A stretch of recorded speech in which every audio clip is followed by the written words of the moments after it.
Time management by doctor Sudhir Dikshit. खंड 2, समय के सर्वश्रेष्ठ उपयोग के 30 सिद्धांत, जिसमें से आज हम पढ़ेंगे समय के सर्वश्रेष्ठ उपयोग का 7वां सिद्धांत, पार्किंसन के नियम का लाभ लें। समय के सर्वश्रेष्ठ उपयोग के पार्किंसन के नियम को जानना बहुत आवश्यक है। पार्किंसन का नियम है, काम उतना ही फैल जाता है जितना इसके लिए समय होता है। इसका अर्थ यह है कि हमारे पास जितना काम होता है, हमारा समय भी उसी के अनुरूप फैलता या सिकुड़ता है। यानी अगर हम कम समय में ज्यादा काम करने की योजना बनाएंगे तो समय फैल जाएगा और वे सारे काम उसी अवधि में पूरा हो जाएगा। दूसरी ओर अगर हम उतने ही समय में कम काम करने की योजना बनाएंगे तो समय सिकुड़ जाएगा और उतनी ही अवधि से हम कम काम कर पाएंगे। इसीलिए समय के सर्वश्रेष्ठ उपयोग का 7वां सिद्धांत है, पार्किंसन के नियम का लाभ लें। लक्ष्य जितना बड़ा होगा, उपलब्धि भी उतनी ही बड़ी होगी।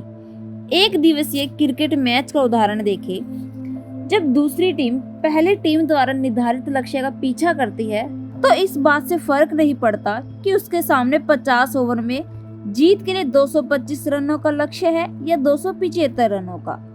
लक्ष्य चाहे जो हो, आमतौर पर उसे अंतिम 3-4 ओवरों में ही हासिल किया जाता है। यहाँ पर महत्वपूर्ण बात यह है कि दूसरी टीम उतने ही समय में अपने लक्ष्य तक पहुँचती है, चाहे उसका लक्ष्य छोटा हो या बड़ा। यही हमारे और आपके बारे में भी सही है। जो व्यक्ति बड़े लक्ष्य बनाता है वह अपने सीमित समय का सर्वश्रेष्ठ उपयोग करने में सफल हो जाता है, जबकि छोटे लक्ष्य बनाने वाला अपने समय का सीमित उपयोग ही कर पाता है। इसका एक और उदाहरण देखिए। जब हम सैर सपाटा करने या लंबी छुट्टियां मनाने जाते हैं तो उससे कुछ दिन पहले हम अपने घर और ऑफिस के काम ताबड़तोड़ तरीके से निपटाने में जुट जाते हैं। उस सप्ताह में हम सामान्य से 2 गुना या 3 गुना काम कर लेते हैं। हम फटाफट काम करते हैं और कम समय में ज्यादा काम करते हैं, क्योंकि हमें निश्चित समय सीमा में काम निपटाकर छुट्टियां मनाने जाना है। हमारे पास समय कम होता है और काम ज्यादा, लेकिन क्योंकि हमारे सामने स्पष्ट लक्ष्य होता है, इसलिए हम उसे हासिल कर लेते हैं और यह पार्किंसन के नियम की वजह से संभव हो पाता है। अब आपके लिए एक छोटा सा थॉट है, जो ऊंची छलांग लगाना चाहता है उसे लंबा दौड़ना होगा। अब काम की प्रकृति से भी समय के फैलने या सिकुड़ने का संबंध होता है।